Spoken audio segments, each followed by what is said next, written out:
Hi friends, welcome to Somo competitive guidance. ఈరోజు మరొక important వీడియోతో మేము ముందుకు రావడం జరిగిందండి. అదే అయోధ్య రామ మందిరానికి సంబంధించినటువంటి ఎగ్జామ్ పాయింట్ ఆఫ్ వ్యూలో ఏ రకమైనటువంటి క్వశ్చన్స్ వస్తాయనేటువంటి వాటిని బేస్ చేసుకుంటూ ఈ వీడియో అనేటువంటిది మేము ముందుకు తీసుకురావడం జరిగింది అనమాట అండి.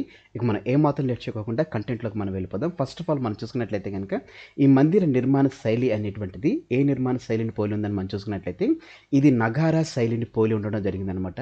అసలు ఈ నగారా శైలి అంటే ఏంటి, దానికి సంబంధించినటువంటి వివరాలు మనం చూసుకున్నట్లయితే కనుక ఈ నగారా శైలి అనేటువంటిది ఉత్తర భారతదేశంలో 5వ శతాబ్దం సిఈలో ఇది ఉద్భవించడం జరిగింది. ఇది ఒక ప్రత్యేకమైనటువంటి శైలిగా కాకుండా ఈ నగారా అనేటువంటిది భాషగా కూడా పరిగణించబడుతుంది అనమాట అండి.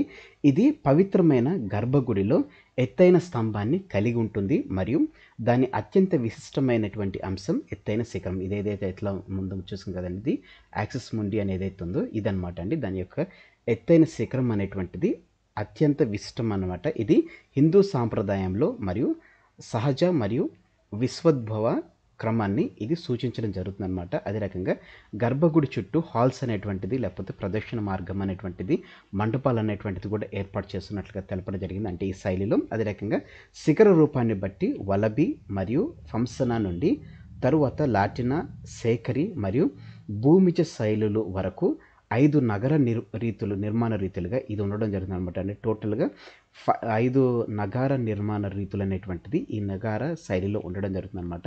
అయితే ఇప్పుడు ఉన్నటువంటి ఈ అయోధ్య రామ మందిరం ఏదైతే ఉందో ఇది మొత్తం 3 అంతస్తుల్లో ఇది నిర్మించడం జరిగిందని చెప్పేసి తెలపడం జరిగింది అనమాట అండి. ఈ మందిర రూపశిల్పి ఎవరని మనం చూసుకున్నట్లయితే కనుక చంద్రకాంత్ సోంపురా మరియు అతని కుమారుడైనటువంటి ఆశీష్ సోంపురా అనేటువంటి వారు ఈ మందిరం యొక్క రూపశిల్పిగా ఉండడం జరిగింది అనమాట అండి. వీరు అహ్మదాబాద్ చెందినటువంటి వారు. వీరే ప్రధాన వాస్తు శిల్పులుగా కూడా రామ మందిరానికి ఉండడం జరిగిందనమాట. నెక్స్ట్ చూసుకున్నట్లయితే కనుక ఈ మందిరం యొక్క విశిష్టతలు ఎగ్జామ్ పాయింట్ ఆఫ్ వ్యూలో ఇవి ఇంపార్టెంట్. ఈ ప్రీవియస్ చెప్పినవి అదే రకంగా ఇప్పుడు వచ్చేటువంటి ఇవి కూడా ఎగ్జామ్ పాయింట్ ఆఫ్ వ్యూలో ది మోస్ట్ ఇంపార్టెంట్ అనమాట అండి. మొట్టమొదటిగా ఈ ఆలయ నమూనా చూసుకున్నట్లయితే కనుక పొడవు వచ్చేసి 380 అడుగులు, వెడల్పు వచ్చేసి 250 అడుగులు, అదే రకంగా ఎత్తు వచ్చేసేసి 161 అడుగులు. ఇది కుతుబ్ షాహీ టూమ్స్కి 70% ఎత్తు ఉందన్నట్లుగా తెలపడం జరిగింది అనమాట అండి. ఇది ఆలయం యొక్క నమూనాలు. దీని గురించి మనకి అంతగా ఎగ్జామ్ పాయింట్ ఆఫ్ వ్యూలో రాకపోవచ్చు, కానీ ఈ నిర్మాణ విధానం అనేటువంటిది మనకి రావచ్చు అనమాట అండి. ఆల్రెడీ నగర శైలిలో దీన్ని నిర్మిస్తున్నామని చెప్పి తెలపడం జరిగింది. 3 అంతస్తులు అనేటువంటిది ఉండడం జరిగిందని మీకు తెలపడం జరిగింది. అయితే ఒక్కొక్క అంతస్తు వచ్చేసి 20 అడుగులు ఎత్తు ఉండడం జరుగుతుంది. మొత్తం 392 స్తంభాలు ఇందులో ఉన్నట్లుగా తెలపడం జరిగింది. 44 తలుపులను వాడినట్లుగా కూడా తెలపడం జరిగింది. ఈ ప్రధాన గర్భగుడిలో చూసుకున్నట్లయితే కనుక శ్రీరామ్ లల్లా అనే విగ్రహం అనేటువంటిది ఇందులో ఈరోజు ఏదైతే జనవరి 22 ఏదైతే మోడీ గారు ప్రతిష్ఠించారో ఇది శ్రీరామ్ లల్లా విగ్రహం. ఇది బాలరాముని విగ్రహం అనమాట. ఇది లల్లా అంటే బాలరాముడు అని చెప్పేసి మనకి దీని ద్వారా తెలియడం జరుగుతుంది అనమాట అండి. నెక్స్ట్ చూసుకున్నట్లయితే కనుక మండపాల వివరాలు చూసుకున్నట్లయితే కనుక మొత్తం ఇందులో 5 మండపాలు ఉండడం జరుగుతుందండి. ఒకటి నృత్య మండపం, ఇంకోటి రంగ మండపం, ఇంకోటి సభా మండపం, మరో 2 చూసుకున్నట్లయితే ప్రార్థన అదే రకంగా కీర్తన మండపాలు అనేటువంటిది ఇందులో ఉండడం జరిగింది. మొత్తం 5 మండపాలు. ఇది కూడా ఇంపార్టెంట్ అనమాట. నెక్స్ట్ మందిరం చుట్టూ చూసుకున్నట్లయితే కనుక 732 మీటర్ల పొడవున 14 అడుగుల వెడల్పుతో పార్కోట అనేటువంటిది ఉంటుందన్నమాట. దీర్ఘ చతురస్రాకారపు గోడ ఉన్నటువంటి ఏదైతే 4 కార్నర్స్ ఏవైతే ఉంటున్నాయో ఆ 4 కార్నర్స్లో 4 ఉపాలయాలు ఉన్నట్లుగా తెలపడం జరిగింది. అందులో సూర్యదేవుడు, భగవతీదేవి, గణేశుడు, శివాలయం వంటి ఈ 4 కార్నర్స్లో ఈ 4 ఉపాలయాలు కూడా ఉంటున్నట్లుగా తెలపడం జరిగింది. అలాగనే ఇంకా ఉత్తర దిక్కులు చూసుకున్నట్లయితే కనుక అన్నపూర్ణదేవి ఆలయం ఉంటుంది. అదే రకంగా దక్షిణ వైపున చూసుకున్నట్లయితే హనుమంతుల ఆలయం ఉంటుందని చెప్పి తెలపడం జరిగింది. అదే రకంగా ఈ రామాలయం దగ్గరలో మనం చూసుకున్నట్లయితే కనుక పురాతన బావి ఉంటుందన్నమాట. దీన్నే సీతాకూప్ అని చెప్పేసి పిలవడం జరుగుతుంది అనమాట అండి. ఇది కూడా ఎగ్జామ్ పాయింట్ ఆఫ్ వ్యూలో మనకి ది మోస్ట్ ఇంపార్టెంట్. నెక్స్ట్ చూసుకున్నట్లయితే కనుక ఇంకా ఈ రామాలయం సంబంధించినటువంటి మరిన్ని విశేషాలు చూసుకున్నట్లయితే ఇనుము అస్సలు వాడలేదండి ఇందులో. అదే రకంగా పునాదిలో చూసుకున్నట్లయితే కనుక 14 మీటర్స్ మందపాటి రోలర్ కాంపాక్ట్ కాంక్రీట్తో నిర్మించడం జరిగింది. ఎగ్జామ్ పాయింట్ ఆఫ్ వ్యూలో ఇది ఇంపార్టెంట్ అనమాట అండి. పునాది అనేటువంటిది ఎట్లా ఏ మెథడాలజీలో చేశారంటే ఆర్సిసి రోలర్ కాంపాక్ట్ కాంక్రీట్తో దీన్ని నిర్మించడం జరిగింది. గ్రానైట్తో 20 అడుగులు ఎత్తైనటువంటి పునాది నిర్మాణం చేయడం జరిగింది. అదే రకంగా మందిరాన్ని పూర్తిగా భారత సాంప్రదాయ స్వదేశీ సాంకేతికతను ఇందులో ఉపయోగించడం జరిగింది. ఒక రాయిలో ఇంకో రాయిని అమర్చే రకంగా, అంటే హోల్స్ ఉండి ఆ హోల్స్లో అమర్చే రీతిగా ఈ ఇనుము లేకుండా ఆ రకంగా కట్టడాన్ని నిర్మించినట్లుగా తెలపడం జరిగిందనమాట అండి. మొత్తం 70 ఎకరాల విస్తీర్ణంలో 70% పచ్చదనంతో ఆలయం అనేటువంటిది ఉంటున్నట్టుగా తెలపడం జరిగింది. మరొక ప్రత్యేకత ఏంటంటే ఇందులో సూర్య తిలక్ అద్దం అనేటువంటిది దీంట్లో ప్రత్యేకత అనమాట అండి. ఇది కూడా ఎగ్జామ్ పాయింట్ ఆఫ్ వ్యూలో మనకి ఇంపార్టెంట్ అనమాట. ఇది లెన్స్ ఆధారిత ఉపకరణంగా ఇది పనిచేయడం జరుగుతుంది. దీన్ని సిబిఆర్ఐ మరియు ఇండియన్ ఇన్స్టిట్యూట్ ఆఫ్ ఆస్ట్రోఫిజిక్స్ అనేటువంటి వారు ఐఐఏ, అదే రకంగా సిబిఆర్ఐ వారు సంయుక్తంగా దీన్ని రూపొందించడం జరిగిందనమాట. ఇది ప్రతి రామనవమి రోజు మధ్యాహ్నం విగ్రహం నుదిటిపై సూర్యకాంతితో రాముని యొక్క ఉత్సవ అభిషేకం కోసం ఇది ఉపయోగించబడడం జరుగుతుందన్నమాట. అంటే ప్రతి రామనవమి రోజు చూసినట్లయితే మధ్యాహ్నం రోజున రాముని నుదుటి మీద తిలకలాగా వస్తుంది కాబట్టి, సూర్యుడి ద్వారా ఈ తిలకం వస్తుంది కాబట్టి, అంటే సూర్యుడి ప్రతిబింబం అద్దం మీద పడి అద్దం మీద ఉన్నటువంటి కిరణాలు రాముడి మీద పడడం ద్వారా ఇట్లా వచ్చేటువంటి తిలకాన్ని సూర్య తిలక అని చెప్పేసి అంటారు. అయితే ఈ విగ్రహ ప్రతిష్ఠ రోజున ప్రధానమంత్రి మోడీ గారు బంగారం దాంతో రాముడికి కనుబొమ్మలు వేసినట్లుగా లేకపోతే కాటుకు దిద్దినట్లుగా కూడా తెలపడం జరిగింది అనమాట. నెక్స్ట్ చూసుకున్నట్లయితే కనుక ఏదైతే శ్రీరామ్ లల్లా ఏదైతే ఉందో ఈ విగ్రహం చూసుకున్నట్లయితే కనుక ఇందులోంచి మనకి మ్యాక్సిమం క్వశ్చన్స్ వచ్చేటువంటి ఇంపార్టెన్స్ చాలా ఉందన్నమాట అండి.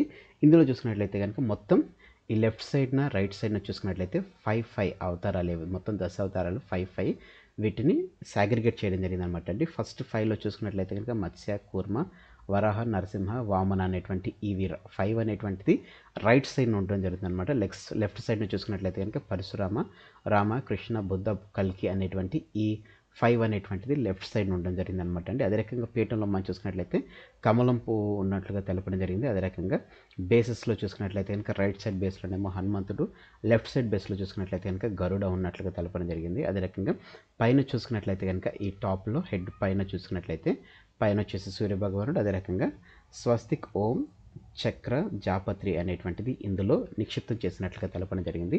మొత్తం ఈ విగ్రహం యొక్క ఎత్తు చూసుకున్నట్లయితే 4.24 అడుగులు, అంటే 4.24 అడుగులు ఉండడం జరిగింది. వెడల్పు వచ్చేసి 3 అడుగులు అనమాట అండి. ఇది ఎగ్జామ్ పాయింట్ ఆఫ్ వ్యూలో కంపల్సరీ వీటి నుంచి మనకి క్వశ్చన్ బిట్ వచ్చేటువంటి ఆస్కారం ఉంది కాబట్టి వీటిని మీకు డీటెయిల్గా వేయడం జరిగింది అనమాట అండి. ఈ రూపశిల్పి చూసుకున్నట్లయితే కనుక అరుణ్ యోగిరాజ్ అనేటువంటి ఆయన ఈ నిర్మాణాన్ని అంటే రామ్లల్లాని తయారు చేయడం జరిగిందనమాట. నెక్స్ట్ చూసుకున్నట్లయితే కనుక శ్రీరామ జన్మభూమి ఆలయం అయోధ్యారామ్ మందిర్పై రూపొందించినటువంటి స్మారక పోస్టల్ స్టాంప్ అనేటువంటిది ప్రధానమంత్రి నరేంద్ర మోడీ గారు జనవరి 18న దీన్ని విడుదల చేయడం జరిగిందనమాట అండి. ఇది commemorative postage stamp and miniature sheet on Shriram Janmabhoomi temple అని ఉండడం జరిగిందనమాట.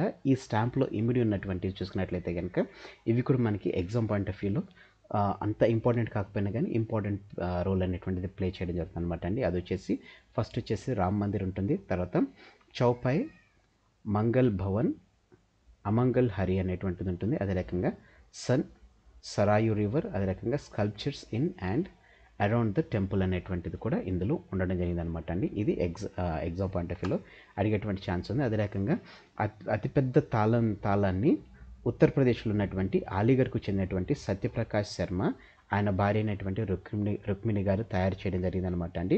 ఇది చూసుకున్నట్లయితే కనుక వరల్డ్ లార్జెస్ట్ హ్యాండిల్ మేడ్ లాగ్గా దీన్ని తీసుకురావడం జరిగింది అనమాట. మొత్తం 400 కేజీల బరువుతో 10 అడుగుల ఎత్తు, 4.5 అడుగుల వెడల్పుతోటి 9.5 అడుగుల మందంతో తాళాన్ని తయారు చేయడం జరిగిందనమాట అండి.